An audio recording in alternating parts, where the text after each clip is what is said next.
Good morning. It is June 13th, 12th, 2024. It's Wednesday.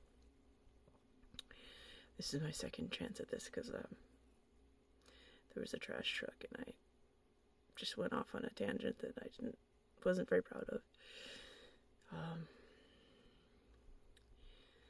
So I've been reading papers about people with cirrhosis and whether or not they should be doing exercise, because my goals every week, you know how the general guideline is 150 minutes of medium exercise or 75 minutes of vigorous exercise a week, and I reach that. I reach the 150 with my bike. I measure that, and I do that throughout the work week. But I also do, the other things, the aerobics, the yoga, the weights, and the walking. I don't count those in time, but I know that all of it together well exceeds the 150 minutes. So I don't worry about it too much. I'm not that big a counter, and I have my scale in here, but I don't use it that often because I'm gaining muscle. I can see the muscle. It's not flabby anymore. It's hard because of the weights, and that's good. And that's just a small part of it. It's my biceps are bigger, my thighs are harder. I am building muscle. Like my forearms were flabby. There's no flab on them now at all. Even like the hands are starting to look a little less vascular, a little less shrunken. So it's good that my body can build the muscle. With cirrhosis, that's extremely hard because, cirrhosis is a state of anabolic resistance. My body doesn't want to build muscle, it wants to eat the muscle. But I don't believe that I have made the 88 grams of protein every day, but I think I've done pretty well. If I can build muscle so easily after only a few weeks, I'm in a good place. But I'm thinking of taking a day off of the bike today. The drawback in what I'm noticing, and I don't know if this is the PVC, if it's the Lipitor, what it is, but especially like my elbow, my joints, my hips, they hurt. I mean, I still do the stretches, I still do the things to move them, but like my joints hurt. And that is a part of PVC along with the fatigue. And I have to be honest, the exercise really does keep the fatigue at bay. I do not get fatigued until, nighttime, when it's like, okay, now I'm going to crash on the couch until it's time to go to bed.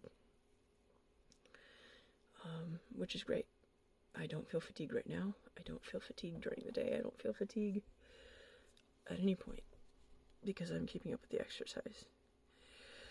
But at the same time, the 150 minutes is for people with normal systems. And like I said, I don't know if I said it in this one, but I read a blog by a woman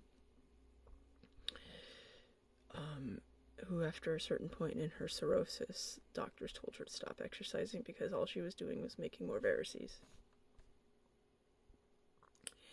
And to be fair, her cirrhosis was decompensated and mine is compensated. I do not have the symptoms you think about, and I've been over this a million times. I don't have ascites. I don't have bloating in my abdomen. My abdomen's fine. I don't have the cholesterol bumps around my eyes or on my face. I don't have red palms. I don't have medusa veins. I don't have encephalopathy. I do have varices, but they have to be very small because they didn't show up in endoscopy.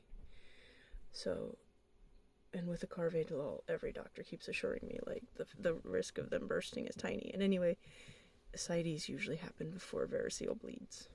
So I don't have edema.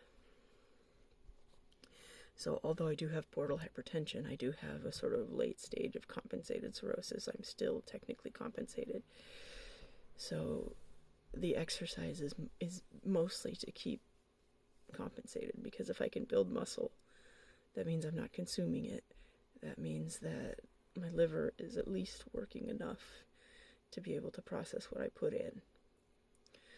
I'm not going to get too much into this because, like, it's gross for other people, but, like, my stool is bearing out that I am absorbing nutrients. Colors are not weird. So,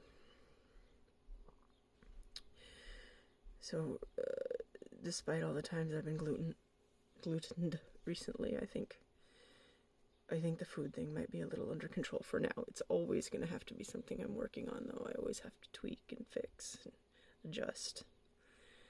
But the goal is to stay compensated as long as possible, to live a normal life, to bring the MELD score down, and to not have to get a liver transplant ever. Like, that is the goal. And I work every single day on this. And it's tiring, but it's my life now. And it's the difference between getting sick and being put in the hospital all the time and just doing the work. I'd rather be free in my home and just do the work. But that being said, I think today I'm going to take it lightly. I'm still going to get my steps. I'm still going to do my aerobics, my yoga, my lifting, all that.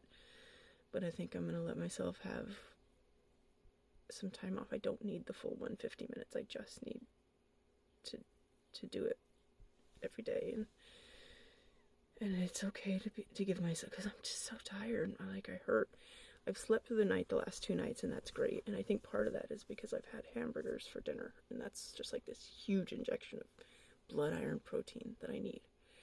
I don't eat a lot of red meat. In fact, a hamburger once every so often is just about it anymore. So yeah. Looks like somebody has something for me here. Well, we'll see. Anyway, it's rough. I did not want my middle-aged years to be consumed with my health, but here we are. But if I can get myself to a good enough place now, perhaps the years to come won't be so bad. So, I don't know how big a role exercise is going to play in my future, but for right now, it seems to be doing me good. I'm gaining weight because I'm gaining muscle. I don't seem to be malnourished. I am still jaundiced. I know that there's a filter that sort of takes it away, but I am still jaundiced, and that's a problem. That's the most worrying symptom I have these days. I don't think it's so much on my face, but it is in my eyes. I don't think you can see it, because again, filters, but it's in the corners of my eyes still.